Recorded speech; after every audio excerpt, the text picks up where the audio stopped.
you were under eating or below weight for a long period of time, so you never really had a consistent monthly cycle. Yeah, it was only one bleed. My first ultrasound, they saw cysts on one of my ovary. My estrogen was slightly on the lower end. We had someone who's joining our March cohort. Her biggest fear is losing her period because fertility is important to her. Some women, as soon as they embark on a diet, can potentially lose their cycle. Let's just say you still have a lot of body fat to lose, but you've lost your cycle. Is dieting really going to be the right answer still? Is it really worth it to have some abs for you to lose your cycle? Your menstrual cycle is just a really, really good indicator of your overall health. How does this work when it comes to birth control? Birth control doesn't impact your body composition at all. But most females would be like, that is complete bullshit. Like, that is nonsense. Like, I took this birth control pill and I gained like 10 kilos. I think you mentioned that people are in denial of menopause. A lot of the stuff that is happening during menopause can definitely make it harder for women to lose body fat. But now that estrogen is gone, your only source to keep your bone density around is what? Weight training. So if there's one bit of advice that I could give to women is when you're dieting, don't be more aggressive than you need to. The worst thing you could do is just overdo everything. Okay, so we've got a really cool episode here today where we're going to dive into different facets of female health. And today we're joined by Ivan and Chloe, one of the coaches at RNT. And she recently shared with Ivan and the team that she's regained her period after many years of struggling with some previous poor dieting habits, which it's been a journey in itself. So I think it'd be a really cool episode to sort of dive into the importance of female health, the dangers that can potentially happen if you follow bad practices, and some of the myths around various aspects of female health that we're going to dive into. So first off, welcome to the podcast, Chloe. I know it's your first appearance on RNT Fitness Radio. Lovely to have you here. I'm excited for the first one. So should we, do you want to tell us a little bit about, your story and what the transformation has been for you recently?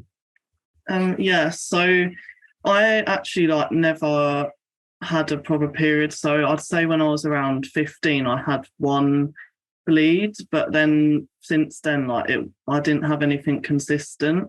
And ever since I was 16 years old, I'd say that I was not in the best place with eating habits. So I went through phases where I'd undereat and then I'd come up, but then I'd never stay up long enough to sort of keep consistent with my weight. And my weight was always below 60 kg. And I found that when I did regain a period and had that when I was 22 years old, I was above 60 kg. So I don't know if there was and I'd maintained that for a longer period of time. So I'd maintained it for a good 6 months, but before I'd just sort of be up and down. So I'm sure there was a correlation between me reaching a weight that was healthy for myself, my activity level, and then keeping consistent with maintaining that weight and eating enough food for a prolonged period of time. Yeah. So you had a period at 15, and then you were under eating or below weight for a long period of time. So you never really had a consistent monthly cycle. Yeah, it was only one bleed, so I wouldn't even count it as a period. I'm not really sure particularly what happened, whether there was any underlying issues, because I did actually go and get a couple of ultrasounds. I got my hormone levels tested, and my first ultrasound they saw some cysts on one of my ovary, but then the next time there was nothing there. So they did actually say there was potential for polycystic ovaries, but then the next time they said there weren't, and they checked my hormones and my hormone levels were fine when I was younger. And then I had another test about 2 years ago, and they said my estrogen was slightly on the lower end, but it was still in the normal range, but it was on the lower end. So it could have been associated with that, but they wasn't really sure. That's the problem. I found that when I did go to get checks, they sort of dismissed it. I was never really diagnosed with anything particular. They were just trying different things. At one point I took this pill for 2 weeks to see if the uterus lining was working, and I did have a bleed induced by that. And they was actually going to put me on a pill to have like 5 cycles like per year to induce the bleeds. But I wanted to wait a bit and see if it would happen naturally. And it was weird because I'd just gone to see the gynecologist and they'd said that it was likely to due to my activity levels and under eating when I was younger. And then I actually did start my period naturally just a month later. And that was when I was 22. So I've had it for just over a year. And ever since, I've actually had like really regular periods. So I've had a period every month since then. So I'm not sure what happened particularly, but the only thing I can think of it is because that I have maintained a weight consistently and I've been eating enough food for a prolonged period of time, I'd say. Is there a reason that you are under eating and potentially over exercising? I think it was just the lack of like knowledge. I wanted to be like really lean for like an extended period. So I'd just be like obsessively like exercising because I thought like the more I did the better, and I'd just be under eating because I didn't eat enough to fuel the amount I was doing, and I did have the goal of like I wanted to look muscular but also lean, but I didn't have the foundations of muscle to show when I was lean, so I just ended up looking skinny rather than actually going through the process of building muscle and then cutting down. So it was just like I was stuck in this cycle of not really progressing. Yeah. I mean, you said you were working with Chloe with some of these bits to help, regain the cycle, or at least create some consistency around it. What were some of the things that you were discussing when, you first sort of heard about this story? Well, I think it was more just to elucidate exactly what she just said there. Like it's the menstrual cycle, in my opinion, and what the research is showing as well, is that it is a really, really good barometer of your overall health. Now, this is not for every case. I would say, excluding things like endometriosis or excluding like really severe ovarian issues, for women who are menstruating in their reproductive are in their reproductive years, which is between 15 to 40 and a little bit beyond, your menstrual cycle is just a really, really good indicator of your overall health. So the fact that Chloe's cycle did come back online after, again, years of dieting, under eating, over exercising, if you do the longer you stay in that undernourished state, okay, the longer it's going to take for that menstrual cycle to come back. Okay, so the fact that it just came back online, was it, you said, a year ago, Chloe? Yeah. And how long were you in a surplus again? If you could think back, when did you sort of snap out of this, going, what am I doing, and started eating accordingly to your activity levels?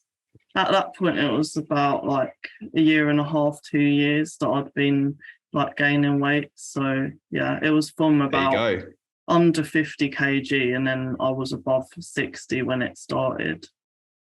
Yeah. So that's maybe like 2 years of like trying to sort of be in a surplus, right, before it came back. Yeah. And I've even seen this in physique competitors, and people who compete. They obviously got a good foundation of muscle mass. They implemented really, really good dieting strategies. They got to this really, really lean condition. But even with that sort of case, it was only one case study, but even with her, she did everything really well. She got down to that really lean body fat.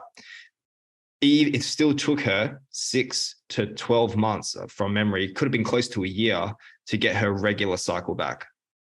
From like and when I say regular, I mean 3 months in a row of like a pretty predictable menstrual cycle, and that's a really good barometer that we use. What do you think is going on there? What do you think is going on there? And is it something that has to be a part of the process? Is there different body fat levels that this happens? Should you push to a leanness that this happens in? What are some of the repercussions and indications here? Yeah, it's a really, really good question, because some women, as soon as they embark on a diet, can potentially lose their cycle, right? Because you need to remember that in some women it can happen. But some women can go through. Correct. But again, there are other things that can throw off the menstrual cycle. It's not just dieting, right? Being overly stressed. okay, having a really, really hectic lifestyle, or even having very, very poor nutritional habits and poor exercise habits, being too overweight, right, can also cause menstrual irregularities, right? So everyone has that sort of sweet spot, right? Same thing with testosterone. When you're very obese, testosterone's going to be low most of the time. Most of the testosterone-related issues come from obesity, right? So you lose a bit of weight, you get yourself into a healthy weight range. Testosterone, fantastic. This is for males. But if you start getting beyond that, the leaner you get, the less body fat you carry, the lower your testosterone is going to go. Like you look at all natural competitive bodybuilders before they step on stage, testosterone's tanked, completely tanked. Now, fortunately or unfortunately, depending on how you look at it, a male can bounce back from that a lot quicker than a female can if she was put in the same situation. Because, us guys aren't really super important for the reproduction of the world, okay? Females are super important, which is why they have a lot more defense mechanisms inbuilt to prevent them getting to that position. Like that's the last thing a female wants to get to, even though they have the capacity to like survive famine. They're very, very resilient to that sort of stuff, but the system will start sending warning signals very early. Okay. And again, this is why a lot of the time females do have a harder time getting leaner in comparison to males. That is, we see that throughout our practice as well. And there's physiological reasons for that. Okay. So, and if we circle back to the question that you were saying, is this something that we should definitely be aware of? We should definitely consider it. And it's up to the individual. Again, we'll always consult with the client to be like, hey, look, if anything starts to go a little bit haywire, let us know. And then we can have the discussion of, is this really the right choice for you? Because let's just say you still have a lot of body fat to lose, but you've lost your cycle. Is dieting really going to be the right answer still? I would say no. I would say if you've lost your cycle now, we need to potentially get you out of a diet, remove anything else that could be stressing your system, and then maybe look at another diet. But if you've lost your diet, if you've lost your menstrual cycle and you're still very, very far away from your checkpoint or your goal body weight, maybe for you, that's not on the cards. Okay. But for most people, from what we've seen, again, females can still get in really, really good shape, can still stay in really good health. Okay. But it's how they transition themselves out of that phase. That is the kicker. That is the key. So that's really interesting with regards to it being independent of body fat. And is that the exception to the rule, or is it more common in the leaner extreme conditions? When females getting below 15, 18% body fat versus someone who's got 35% of body fat is just in a deficit. Definitely. I'll definitely say that's definitely more common. That is definitely more common. But I will still say it can happen in women who are overweight. Like I've seen research on the whole idea of energy availability, which has come to fruition recently. So this is when your body, I won't talk about it. I think we discussed it on the other female podcast, so we can divert listeners there.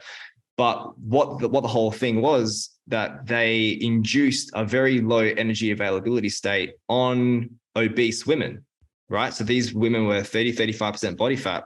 And even in like a week or 2 weeks, hormonal markers or hormonal indicators of low energy availability already started coming in. So in a female physiology, we're looking at luteinizing hormone, follicle stimulating hormone. And these are the main hormones, or these are 2 of the 4 main hormones that are involved in the menstrual cycle. They automatically just plummeted, like almost straight away as soon as they started dieting, because the diet was too hard from the start. So that's probably another thing that we can touch on a little bit later, is if that deficit is far too aggressive from the get-go, you are potentially going to be running into menstrual cycle issues a lot quicker. So yes, I would say it's more common in in leaner people, for sure, leaner females. We see this so much in female athletes, like the amount of endurance athletes who are carrying this low energy availability state for years and performing amazingly. They still can pump out amazing performances, but what they're not realizing is that they are actually deteriorating their bones slowly over time, and they end up with osteoporosis in like 40s and 50s. And we can discuss all that sort of stuff as well. But yeah, in the short term, these people can still pull off amazing feats of like performance, but over the long term, things don't look so good. So in the context of a body transformation, it's not saying that getting lean is an issue. The real crux of it is, firstly, how you do it, and also what you do after. It's not being too attached. Like if you have a goal to get 6-pack abs as a woman, or a defined midsection, and that may potentially cost the period. It's not a bad thing to do that, but the real importance is to not be attached to that image and body fat, and reverse out in a very safe and probably fairly rapid fashion to get yourself back to a sweet spot. Yeah. Again, like, I'm not going to say it's either good or bad. Like if it was up to me, I'd rather no one lose their cycle and they get as lean as they possibly can without losing it. You know what I mean? But if we have that conversation with the client and it's something that they've agreed on, to be like, hey, look, I understand this is what happens when I get to this level, but I want to push myself. I want to test my limits. Again, if the client wants to do that, I personally wouldn't recommend it from a health perspective. I don't want to be the cause of any sort of, even a potential issue. Like we've managed to get females their cycle back numerous occasions, you know what I mean? But I want them to understand, hey, look, is it really worth it to you? Is it really worth it to have some abs for you to lose your cycle? You know, and some women can get to that physique where they have their abs on show and they haven't lost their cycle. They're all good. They're fine. Okay. And again, back to Chloe's point, these could be women who've maybe spent a lot of time building enough muscle mass on them that they don't actually have to drop a lot of body fat to actually get in shape, if that makes sense. So they still have a decent amount of body fat on them, but because they have more muscle, they look leaner and they don't run into those same hormonal issues, you know? Yeah. It's probably a topic that you don't really hear spoken about often, right? Because before and after female is there, but we don't know what's going on about underneath the hood. 100%. And it's so, unfortunately, it's really, really common. And a lot of, like what I was saying earlier about, these obese women already feeling the impacts of a low energy availability, even though they have a lot of energy available on them, which just goes to show how sensitive the system can be with harsh deficits. So a guy, you can crash, if you really wanted to, you could crash diet a guy and they could get very, very lean, not run into any issues until they start getting into like their single digit body fat percentages. And the biggest issue from that is just going to be adherence and making sure they don't lose too much muscle, right? But from like a hormonal perspective, they can bounce back from that really, really easily because again, having more body fat on a female physiology is far more, important to the survival of the human race. I know that sounds like a funny analogy, but it's really true. What are some of the warning signs? You mentioned that there's some warning signs that happen before, the cycle is lost. What are those warning signs to be aware of? Yeah, so that's a good question. I think it's also going to be very individual.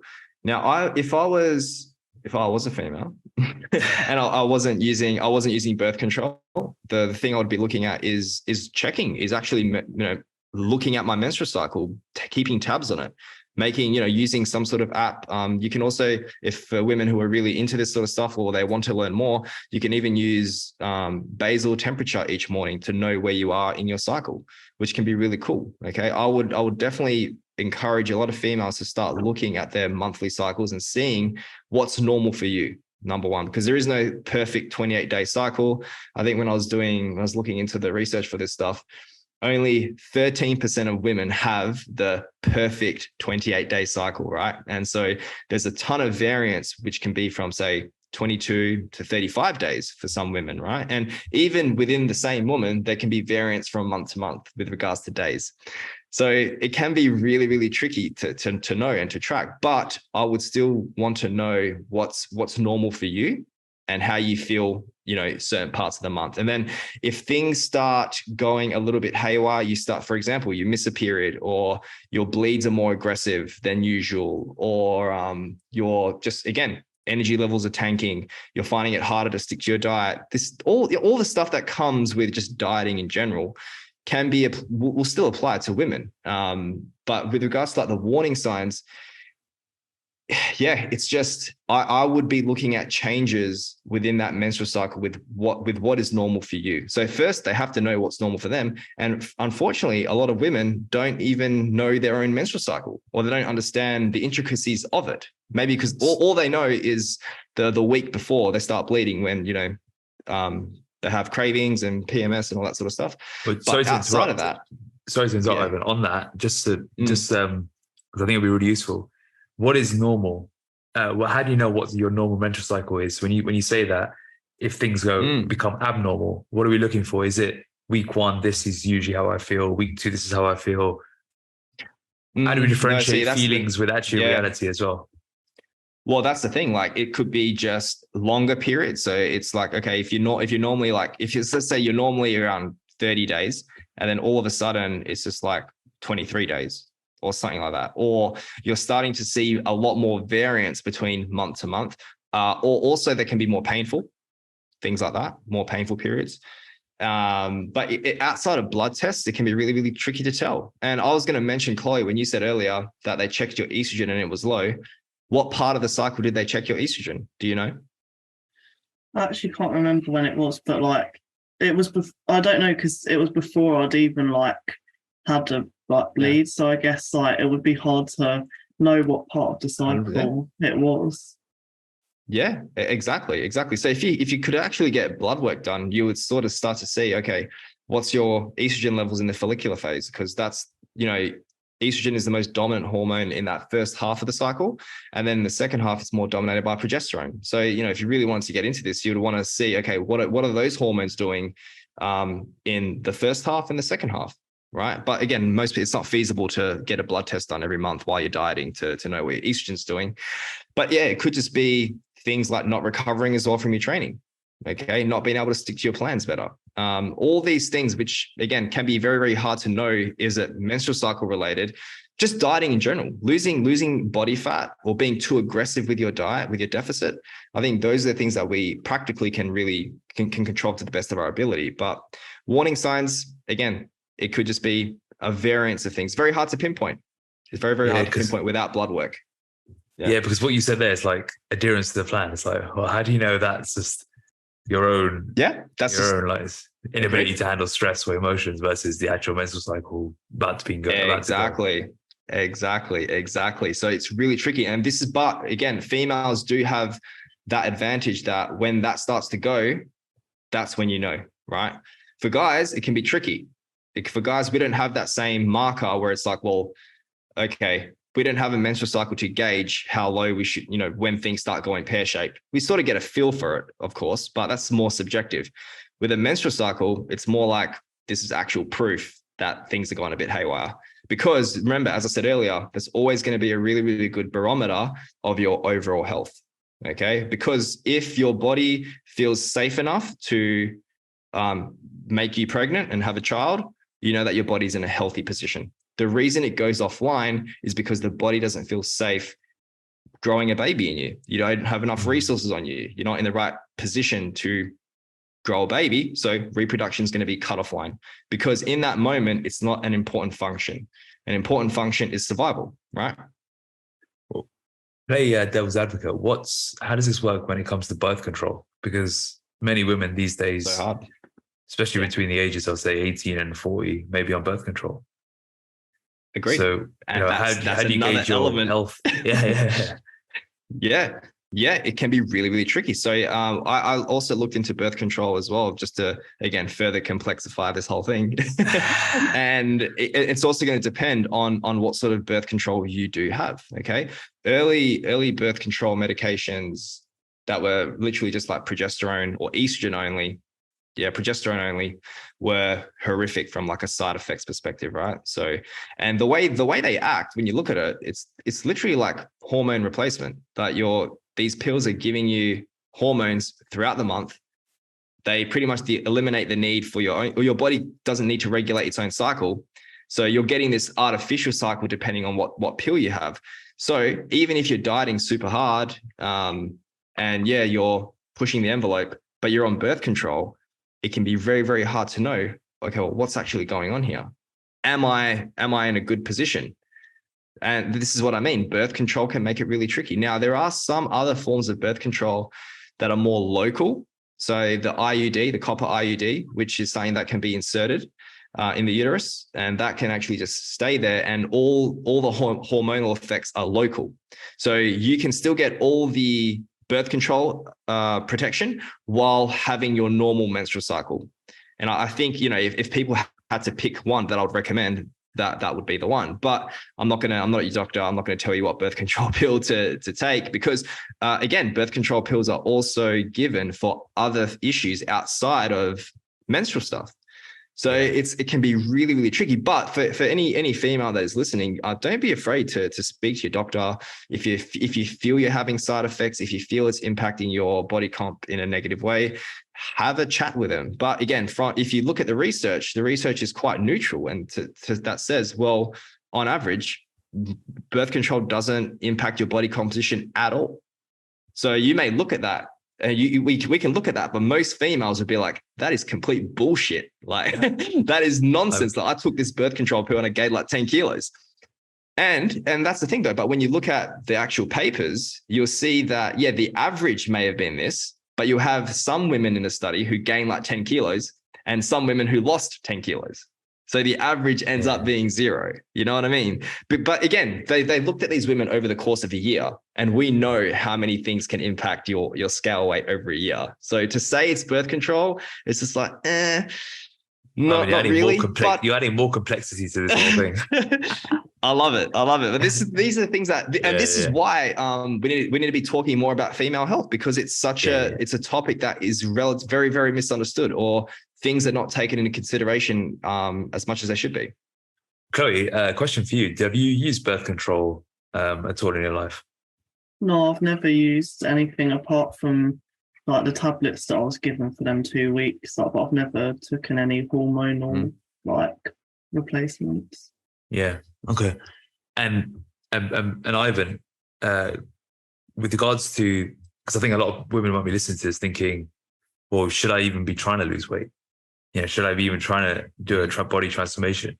Again, this is the answer is it depends, right? But what are some of the considerations here? You know, what are the considerations here for a body transformation and the need to get healthy and fit? And the reason why I ask you this is we had someone who's joining our March cohort, and she said to us her biggest fear is losing her period, because fertility is important to her. You know, she's early 30s. Fertility is important to her in her 30s. She wants to get pregnant in the next couple of years. She said, in the past, every time I diet, I lose my period.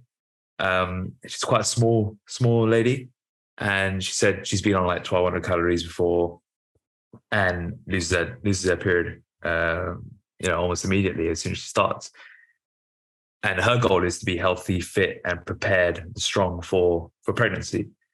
You know, what's the approach there, and how does it differentiate? That's a really good question. It's a really great question. And yeah, so for her, and so number one, her goal is to get fit and be healthy enough to bear a child, right? And that's very, very different to being like, I want to get as lean as I possibly can. Those are two different goals, you know? So for her, it would make sense to potentially even just keep her calories at around maintenance, maybe even a little bit above, and not look for weight loss per se, and then just work on, again, her gym performance, getting stronger, just incorporating a lot of healthy habits as well. Like everything else that we do with all of our members can still apply. It's more about the steepness of the calorie deficit. That's going to be the biggest differentiating factor. Okay. So for someone like her, if you're listening, I would literally just keep calories at maintenance and just work on becoming really strong in the gym, becoming fit, managing overall stress, prioritizing and high, nutrient dense diet, not crash dieting, things like that, not skipping meals. And this is another thing that I'll touch on a little bit later, especially what we see a lot of females have a tendency to do is they try to create an even harsher deficit because they think they're not losing weight quick enough. But we'll touch on that a little bit later on. And yeah, so for her, I would literally work on getting stronger. All those things. I wouldn't worry about weight loss per se. I would worry about maybe we could potentially do like a little bit of a body recomp depending on her training history. You know what I mean? So keeping her energy intake at a good level with not the goal of weight loss, but maybe the goal of fat loss could be within that. But there's no need to push her super hard at all. And yeah, I would have that conversation with her to be like, hey, you don't need to be losing a ton of weight. If you're already quite a small lady, let's just work on that composition side of things. We don't need to be losing anymore. for the same profile of woman who is thinking fertility, but does have weight to lose, is overweight. Is the approach basically the same, but lose weight until there's a risk in hormonal profile being compromised? Yeah, that's a good question. And I would say it's more about, because again, being too overweight is also jeopardizing your chances of becoming pregnant and having a healthy baby. So we want to get to that sweet spot, which is going to be different from woman to woman. So for her, the approach would be the exact same thing that we would do for the lady we were just talking about, but we would get her in an energy deficit. Okay, it doesn't have to be crazy aggressive. It can literally just be enough to get her losing at a nice rate. The whole, I would even say potentially 0.5 to 1%, just between that. Doesn't have to go any higher than that, and just losing at a slow rate. But again, we tell that to a lot of people, and maybe they don't like hearing that. There's like, no, I want to lose like 2 kilos, 3 kilos. I want to, they want to lose weight now fast. It's like, yeah, you can do that, but you're going to then pay for it later on, right? And from what a lot of the stuff that I see, the quicker it comes off, the quicker it comes back on for most people, So for that individual, I would encourage her to take it slow. This would be for most females, to be honest, as well. Do enough to get that rate of loss going and no more. It's very, very easy for women to be like, I want to do more cardio. I can do more cardio. I can skip meals. Can I skip a meal? I'm not hungry. I want to skip a meal. Those behaviors that I see a lot, I see this more in females than I see this in males. And I think this is, again, another contributor to women trying to push their fat weight loss too quickly, which again, just makes that whole situation worse later down the line. So if there's one bit of advice that I could give to women is, when you're dieting, don't be more aggressive than you need to. Don't go super hard on the activity side of things as well. You don't need to be doing that amount, a ton of activity with minimal calories coming in. You don't need to be doing that unless you're like a few weeks out from your checkpoint. That is the only time that sort of aggressive approach needs to happen. But outside of that, you can get very, very, very far with just really good nutritional habits, resistance training, going for leisurely walks, and anything else on top of that is just a nice bonus, but it should be taken within the context of your own situation. The worst thing you could do is just overdo everything. Like us. That. The worst thing you can do is do what we do and just do stupid things. How did you don't have a period for so many years. You weren't on birth control. So obviously you knew in your head there should be a period coming every month. Psychologically, how was that for you? And this process of sort of regaining a cycle, not having a cycle, what was the psychological journey for you on this? It was quite confusing because I was never given a clear diagnosis to what was wrong. And I just kept being told it's because you were really active when you were younger. But I actually don't believe that, because I swam once a week and I done gymnastics twice a week, and it wasn't anything really extreme. And they were acting like I'd been training for as a proper athlete. And then when I was 15, I joined the gym and I did do too much cardio. So I was, at the time, I was just sort of doing so much cardio. I was going every day.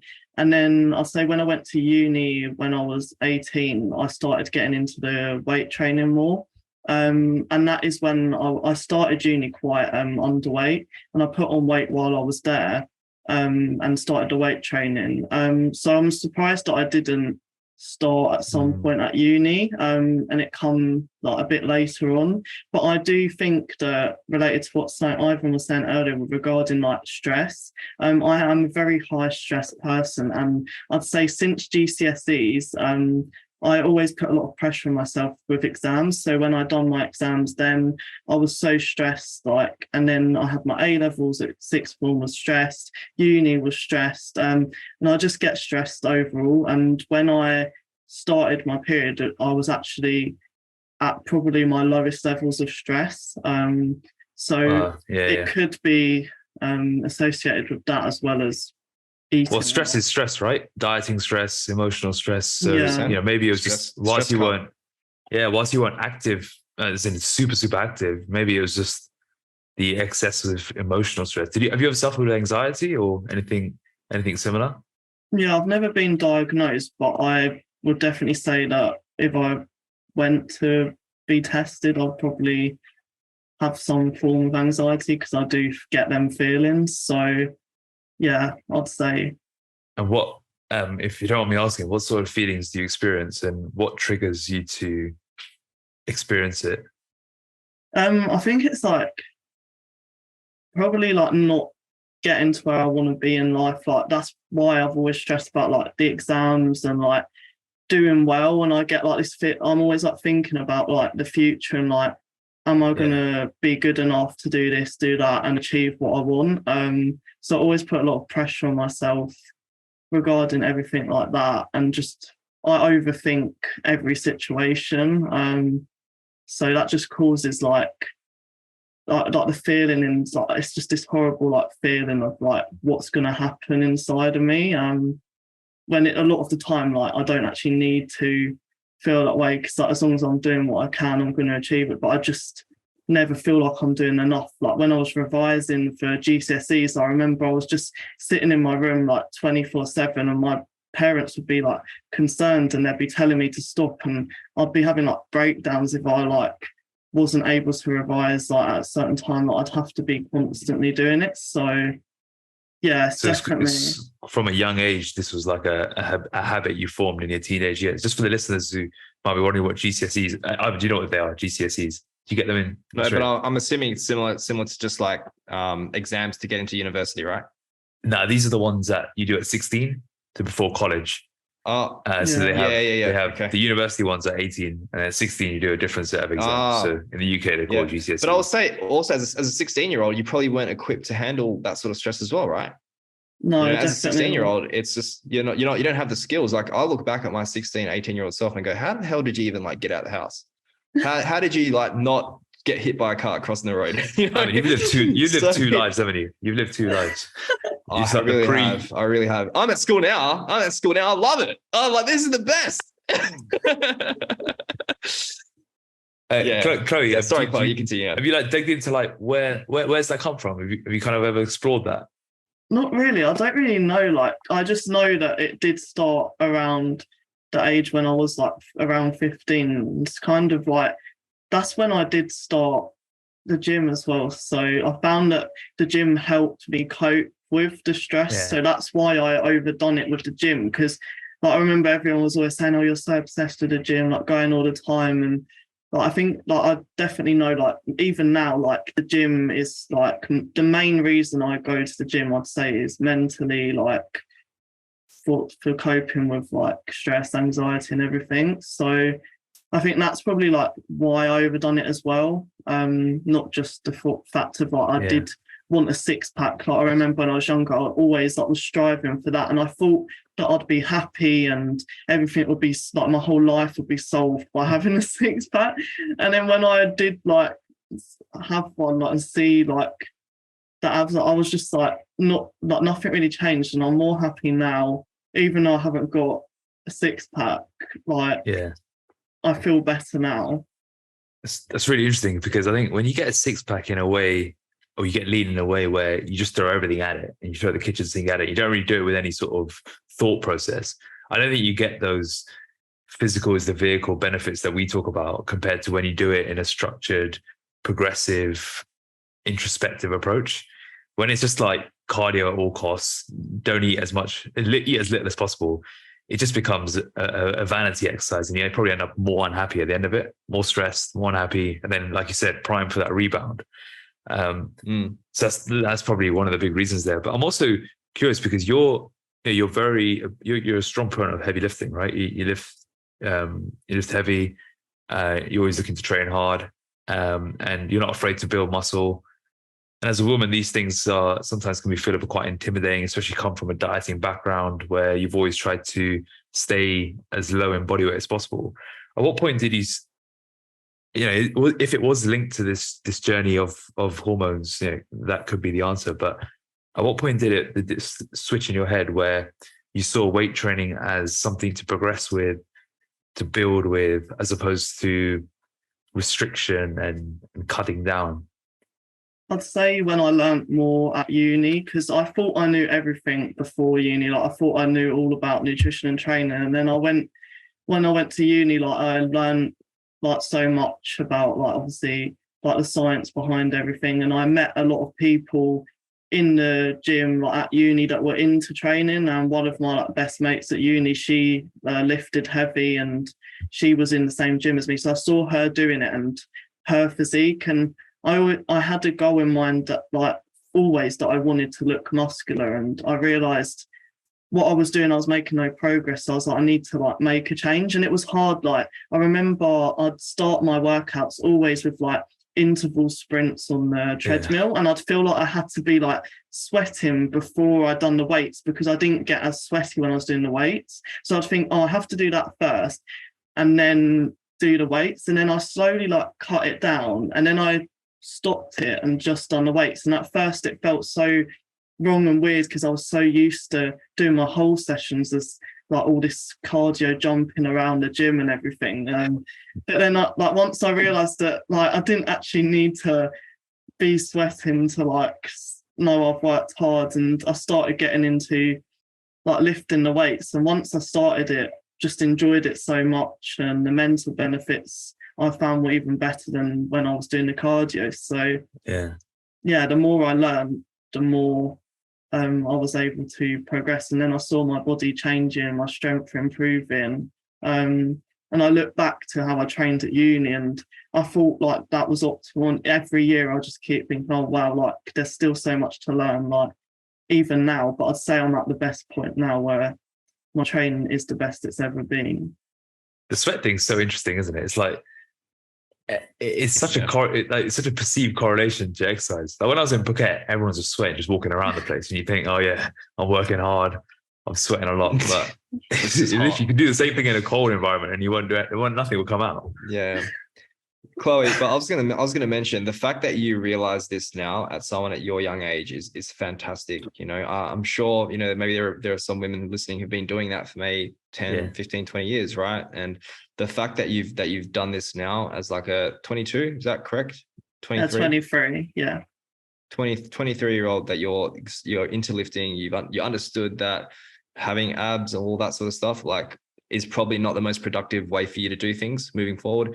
And what you're doing now, you're literally laying down such a solid foundation, not just for all your upcoming years, but even for the years that you're going to be heading into menopause, which is eventually going to happen as well.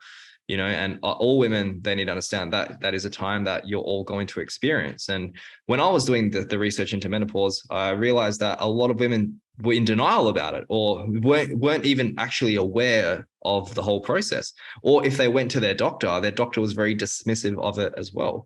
So, but anyway, but I just wanted to, we'll touch on menopause in a moment, but I just want to say that, yeah, what you're doing now, focusing on heavy lifting, being in and being at an energy surplus or energy maintenance for the majority of your life, not always being in a diet, I think is a huge thing here. And this also ties into even the woman who's going through a fat loss phase. You don't want to be in this perpetual dieting cycle for a year, 2, 3 years. You know, that I call that dieting purgatory, where you're getting none of the benefits from, you're not getting any leaner, but you just feel like you're dieting all the time because you're dieting, crash dieting, binging. So you're not getting any of the benefits from losing fat, and all you're doing is just creating a horrible relationship with food. You're doing your body a disservice, you're doing your mind a disservice. And that's unfortunately a very, very common thing. So the fact that you're here, happy to be at maintenance, happy to be, you know, wanting to gain muscle mass, I think is a testament to how far you've come, especially at someone your age. So I just wanted to say that. I think it's a very respectful thing, honestly, especially in today's day and age. Absolutely. Yeah. I think like when I was younger, I never thought there was a way out. Like I always thought that I'd be struggling with eating. Like I always did have an issue with like if I would eat, that I classified certain foods as good and bad. I had that poor mindset. I remember the guilt of eating something like some chocolate, and I'd like be guilty about it. Like I'd be having like a breakdown, and now like I wouldn't even like think about it like that. And I never thought I'd get out of it. And it's only since like the mindset of like has changed that I've done it in a structured way of building muscle. And I know that I'm in control. And I know that like one piece of chocolate's not going to ruin my results. And I look back now and I wish that when I was younger, I had something structured like RNT to like have that guidance before I had the knowledge. Because if you don't know what you're doing, you're just trying anything that you think like you might see online, or like you're just trying all these ways to achieve something when you could do it in such a more healthy way. And I know that if I like when I do go into like a fat loss phase in the future, I'd do it in a structured way, and I know that I wouldn't fall into them bad habits again because of the mindset I've built now. So yeah, it's definitely good to have some guidance when you're like going through that fat loss phase. I love it. Taking the words out of my mouth there, Chloe. Well, we've had a few Hall of Fame episodes where we've had women who've come on and they finally achieved transformation, having experienced decades of what you've just described as a microsite, and it kind of echoes what Ivan said in regards to being able to get out of that at an early age, because it's very common for women to experience this in their 20s, 30s, 40s, and then finally stumble on something like RNT where they can have the structure and the guidance to get out of this. But otherwise I think it can go on for the rest of your life if you're not careful. And it's these habits that start in your teens and your 20s are put on steroids by popular culture. And the next thing you know, your hormones are wrecked for the rest of your life. And maybe it's a good segue into menopause. I know you've touched on it, Ivan, there with regards to bringing it up a little bit, but what are some of the dangers of I think you mentioned that people are in denial of menopause, but if you screw up your hormones early on, what is the impact there? So it can be a tricky one. So what I was referring to with Chloe laying down a really good foundation was because now when menopause can be defined as the time where your reproductive years are pretty much done. So, and this usually happens between maybe ages 45 to 54. This is going to depend on the country. It's going to depend, again, don't take those numbers by heart. Some women unfortunately get it really, really young. I think I read a case the other day where some woman got it at 30 odd. And I was like, whoa, okay, that's pretty nuts. So yeah, and what it comes down to is just the ovaries sort of shutting down, reproductive systems shutting down, and with that you also get a very, very big shift in hormones within the female physiology, right? So what happens is now that the reproductive cycle is done, there is no need for fluctuations of estrogen and progesterone, right? So these two hormones pretty much plummet to almost nothing, right? And we need to understand, I believe we may have spoken about it in the other podcast, but estrogen and progesterone, they not only are they very, very important hormones with regards to menstrual health and all that sort of stuff, but these are really, really powerful hormones. Estrogen gets a bad rap, but estrogen is responsible for, bone formation, for allowing women to put on muscle, to be more insulin sensitive. All the positive things that come from body composition stuff is usually down to estrogen. Estrogen is amazing, right? Especially in the right dosages, that is within the female physiology. But it's literally like the hormone for women to strive and to be, build muscle, lose fat, all that sort of stuff. So when that goes, this is what happens in menopause. Those hormones pretty much completely plummet, right? And this is why you also see a shift in how a woman stores body fat. So usually they'll go from the pear-shaped type of storage pattern, right, where it's more around the hips and the thighs, and it actually becomes more central.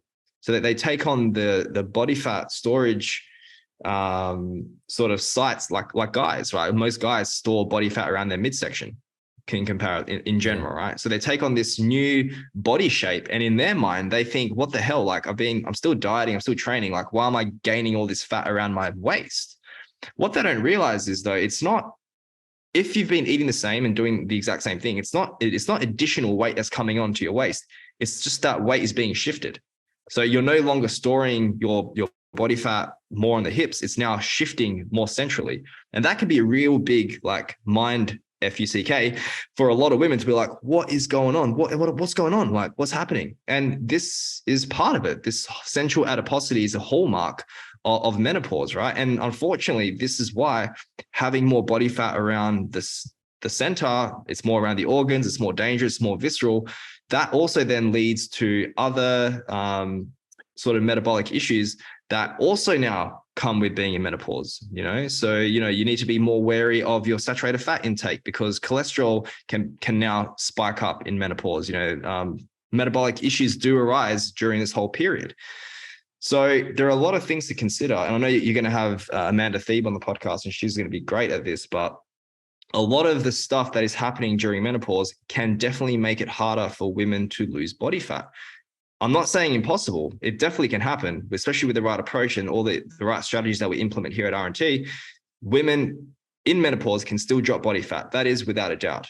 But the way that you go about dropping body fat in this phase of life is you need to be very, very smart with how you do these things, okay? Because what worked for you in your 20s and 30s is not going to work for you now in your 50s and 60s. It's just not. Okay, because a lot of that does come down to that hormonal shift now. Yes, your hormones are different, and that's going to impact your recovery. It's going to impact how hard you can train. It's going to impact how frequently you can train. Okay, but this is not to say that your metabolic rate is doomed when you're in your 50s and 60s. That's not the case at all. Okay, you just need to be a lot smarter with how you do things. And unfortunately, many women, when they even get to this age, they still think they need to be doing 5-6 sessions of cardio per week, doing all this low intensity hours and hours of cardio. When in fact, what research is showing is that you need to be doing heavy strength training, especially in your 50s, especially there, because that's going to be the main stimulus to now hold on to your bone. What I said earlier about estrogen is very crucial in bone development. But now that estrogen is gone, your only source to keep your bone density around is what? Weight training, okay? Nothing else keeps lean mass around and bone density around better than weight training, and also plyometrics and sprints. Sprint training can actually be really, really good. But most 50-year-olds aren't going to take up sprinting when they're 50. I could see, a lot of women pulling their hamstrings in the first session, right? So knowing that you need to prioritize weight training is absolutely key here. And when I say weight training, I don't mean like, going to a Zumba class or doing like a little group class. Like that's not weight training. That's not going to keep your bone density around. Is that stuff good for like social community stuff and just moving? 100%. But if I was to recommend one thing to any woman who's listening, who's approaching that sort of age, you want to be prioritizing resistance training, because that is going to be the key to keeping you healthy over the long term. It's so critical and it's so important that I can't talk about it enough. And again, the sooner you can prevent, like the worst thing you can do is get to like 55, 60 and you break a hip, break something because of a lack of bone density. And that's what I was saying earlier about Chloe. She's already laying down this foundation, because a lot of our bone density is built in our younger years. That's the foundation now, Chloe, that what you're doing is brilliant. And for those who have kids, I would recommend doing exactly what Chloe's doing. Get your kids lifting heavy from day one and laying down that bone density. So those will be the biggest things when it comes to menopause. And I think a lot of people get it wrong. They think they're going to be doing a ton of activities, starving themselves, this and that, when in fact, few sessions, minimal sessions, but hard. And then the rest of the time is spent walking. The rest of the time is spent doing relaxing activities. And again, not dieting too hard, eating enough protein, doing all the things that we normally recommend, right? That would be the biggest difference when it comes to training women in menopause. Absolutely. Chloe, what's next for you on your fitness journey?